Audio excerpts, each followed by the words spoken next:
कवि चंदन खेत में जब ही लरन को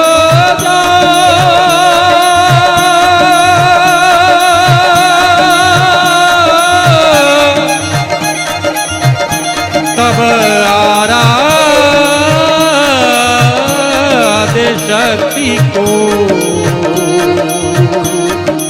मंडे तत्व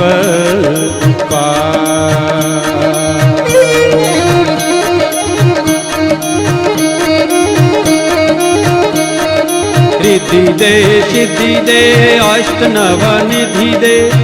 वंश में वृद्धि दे वाकवाणी हृदय में ज्ञान दे चित्त में ध्यान दे अभय वरदान दे शंभु रानी दुख को दूर कर सुख भरपूर कर आशा पूर्ण कर दास जानी सजन सोहित दे कुटुंब सौंपीत दे जंग माँ जीत दे मात भवानी जंग माँ जीत दे मात भवानी जंग माँ जीत दे मात भवानी।